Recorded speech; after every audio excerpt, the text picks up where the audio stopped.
ঢাকা বিশ্ববিদ্যালয়ের বি ইউনিটের subject choice form পূরণ করার সময় অনেক শিক্ষার্থী English for speakers of other languages বা ইসল নামটি দেখে কৌতূহলী হয়ে ওঠে। তুলনামূলক নতুন একটি সাবজেক্ট হওয়ায় অনেকেই এর ব্যাপারে জানে না, ফলে এটি নেওয়ার আগে নানা প্রশ্ন মাথায় আসে।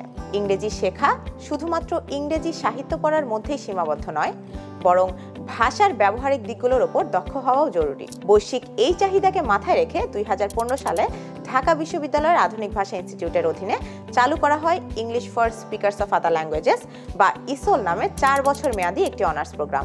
আমাদের দেশের বিভিন্ন সরকারি ও বেসরকারি বিশ্ববিদ্যালয়গুলোতে ইংলিশ ল্যাঙ্গুয়েজ, ইএসএল, টিসল এই ধরনের বিভিন্ন নামে এই সাবজেক্ট চালু আছে এবং ইউরোপ আমেরিকার বহু বিশ্ববিদ্যালয় এ ধরনের প্রোগ্রাম দীর্ঘদিন ধরে চালু আছে।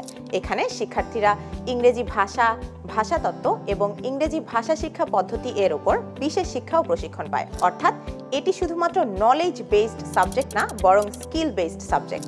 ইসলে শেখানো হয় ইংরেজিতে সাবলীলভাবে কথা বলা ও শোনা, অর্থাৎ ইংলিশ স্পিকিং অ্যান্ড লিসেনিং। শেখানো হয় ইংরেজি ধ্বনিতত্ত্ব ও ইংরেজি শিক্ষাদানের কৌশল। পাশাপাশি লেখালেখি, অনুবাদ, গবেষণা এবং শিক্ষাদানের দক্ষতা গড়ে তোলার জন্য আছে বিভিন্ন কোর্স। শিক্ষার্থীদের শুধু ভাষা শেখানো হয় না, বরং ভাষা শেখানোর কৌশলও শেখানো হয়। এই সাবজেক্টটি পড়ার জন্য মেধা তালিকায় মানবিক বিভাগ থেকে প্রায় 1100-এর মধ্যে, বিজ্ঞান বিভাগ থেকে 800 সিরিয়ালের মধ্যে এবং ব্যবসায় শিক্ষা বিভাগ থেকে 300 সিরিয়ালের মধ্যে থাকা সেফ বলা যায়। প্রতি বছর মাত্র 40 জন শিক্ষার্থী ভর্তি হওয়ার সুযোগ পায়। এক্ষেত্রে মানবিকের শিক্ষার্থীদের জন্য আসন সংখ্যা রয়েছে 23টি, বিজ্ঞান বিভাগের শিক্ষার্থীদের জন্য 11টি এবং ব্যবসায় শিক্ষা শিক্ষার্থীদের জন্য 6টি।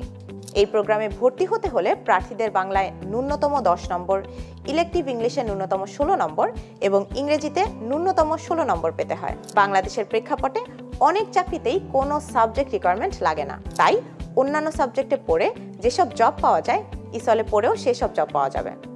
ইসলে পড়ে আপনি বিসিএস এর শিক্ষা ক্যাডার ছাড়া বাকি সবগুলোতেই অ্যাপ্লাই করতে পারবেন। যারা এই বিভাগ থেকে পড়াশোনা শেষ করেন তারা শিক্ষা খাত, অনুবাদ, সাংবাদিকতা, প্রকাশনা, গবেষণা এবং কর্পোরেট জগৎ সহ বিভিন্ন ক্ষেত্রে ক্যারিয়ার করতে পারেন। স্কুল, কলেজ এবং বিশ্ববিদ্যালয় শিক্ষকতা, সিলেবাস ডিজাইনার এবং curriculum developer, researcher, news presenter, content writer হিসেবে কাজ করার সুযোগ পাওয়া যায়। থার্ড ল্যাঙ্গুয়েজ হিসেবে এখানে স্প্যানিশ শেখানো হয়, যার কারণে জাতিসংঘের মতো বিভিন্ন আন্তর্জাতিক সংস্থায় কাজ করার ক্ষেত্রে অগ্রাধিকার পাওয়া যায়। যদি আপনি ইংরেজি ভাষায় দক্ষ হতে চান এবং এটি ব্যবহার করে ক্যারিয়ার করতে চান, তাহলে ইসল আপনার জন্য আদর্শ একটি বিষয়।